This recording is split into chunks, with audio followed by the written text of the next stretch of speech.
बिस्मिल्लाहिर्रहमानिर्रहीम। अस्सलाम वालेकुम। Welcome to my channel Abira kitchen. Happy रहे, हेल्दी रहे, खुश रहे, आप सब के लिए ढेरों दुआएं। तो आज आपके लिए लेकर आई हूँ आम के मुरब्बा की रेसिपी। तो जैसे कि आपको पता है आम का सीज़न है और गर्मियाँ आ रही हैं और आम मार्केट में आ रहे हैं। अभी तो कच्चे कच्चे आम आ रहे हैं जो अचार के लिए और मुरब्बे के लिए सबसे बेस्ट है। तो मैं आज मार्केट गई थी तो मैंने लिए 1 किलो के करीब आम और इनको मैंने धो लिया, काट लिया, छिलका इनका उतारा है और फिर इनको मैंने इस क्यूब की शक्ल में मैंने काट लिया है।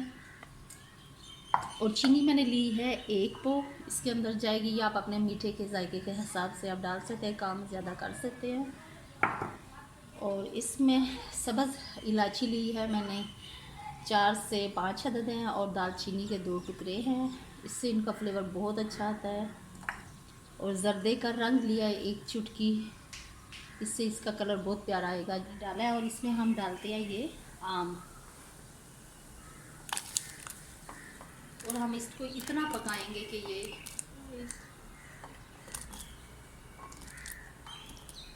ये थोड़ा सा सॉफ्ट हो जाए।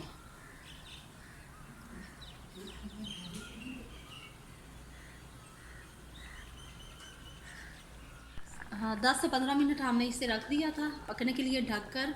और देखते हैं अभी ये हाँ गल चुका है।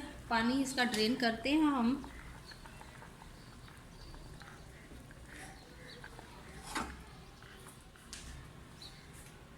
पानी भी इसका ड्रेन कर लिया है और अब हम इसमें डालते हैं चीनी। चीनी आप अपने जायके के हिसाब से ज़्यादा कम डाल सकते हैं।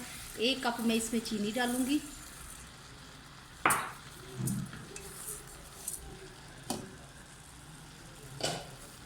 इसको हम पकाएंगे।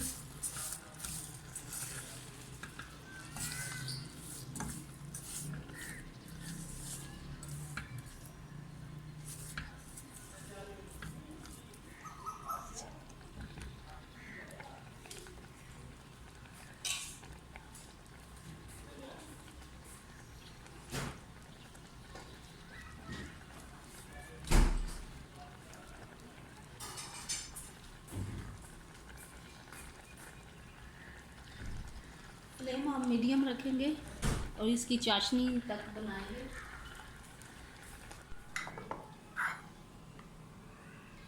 लीजिए व्यूअर्स, हमारा आम का मुरब्बा बन के तैयार हो चुका है और ठंडा हो चुका है। अब हम इसे जार में भरते हैं। इसमें आप ड्राई फ्रूट कोई भी डाल सकते हैं, बादाम और जो भी आपके पास अवेलेबल है। मेरे पास तो ये है चारे मगज़, तो ये थोड़े से मैं ये डाल देती हूँ।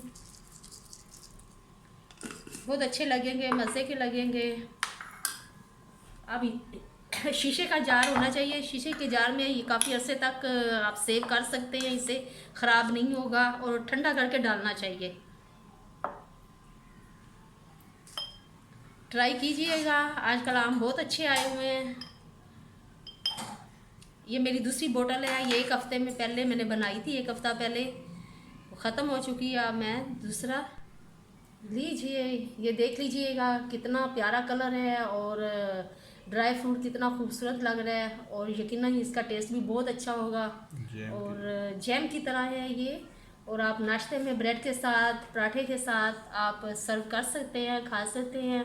अगर आपको मेरी ये रेसिपी अच्छी लगे तो मेरे चैनल को लाइक, शेयर एंड सब्सक्राइब कीजिएगा। मिलते हैं एक नई रेसिपी के साथ। अल्लाह निगहबान।